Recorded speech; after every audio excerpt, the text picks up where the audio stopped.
বিচার এড়াতে 48,70,00,000 জরিমানা দিচ্ছে মার্কিন বিমান পরিবহন সংস্থা বোয়িং। ভয়ানক দুটি বিমান দুর্ঘটনার নিষ্পত্তি চুক্তির শর্ত ভঙ্গের প্রমাণ পাওয়ায় বোয়িংয়ের বিরুদ্ধে ব্যবস্থা নেওয়ার সুপারিশ করেছিল মার্কিন প্রসিকিউটররা।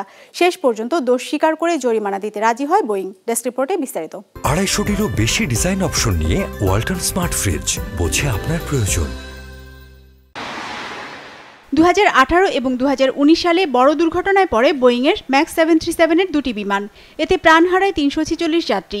এই দুটি দুর্ঘটনার পর অভিযোগ ওঠে তদন্তকে প্রভাবিত করতে জালিয়াতির আশ্রয় নিয়েছিল বোয়িং। ভুল তথ্য দিয়ে বিভ্রান্ত করেছে ফেডারেল এভিয়েশন অ্যাডমিনিস্ট্রেশনের এয়ার সেফটি নিয়ন্ত্রকদের।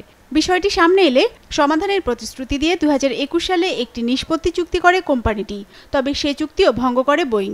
এমনকি তদন্ত নিষ্পত্তিতে যে $250 কোটি জরিমানা করা হয়েছিল তাও পরিশোধ করেনি কোম্পানিটি। চলতি বছরের জানুয়ারিতে 737 ম্যাক্স বিমানের একটি দরজা খুলে পড়ার পর চুক্তিভঙ্গের বিষয়টি নিশ্চিত করেন মার্কিন প্রসিকিউটররা।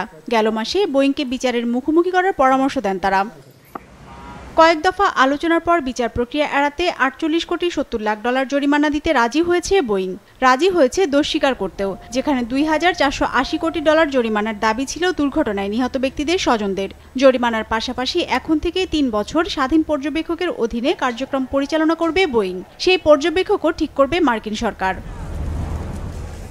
এ বিষয়ে এক বিবৃতিতে বোয়িং জানিয়েছে, মার্কিন বিচার বিভাগের সঙ্গে আলোচনা করেই ঐক্যমতে পৌঁছেছে তারা। যদিও এ বিষয়ে এখনও চূড়ান্ত অনুমোদন হয়নি, আর সুনির্দিষ্ট ও বিস্তারিত তথ্য বিশ্লেষণের প্রয়োজন আছে বলেও জানায় প্রতিষ্ঠানটি।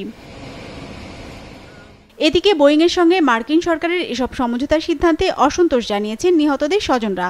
তাদের আইনজীবীরা বলছেন, বোয়িংয়ের সাথে সরকারের এই চুক্তি প্রতারণামূলক, যার সঙ্গে জনস্বার্থের কোনো সম্পর্ক নেই।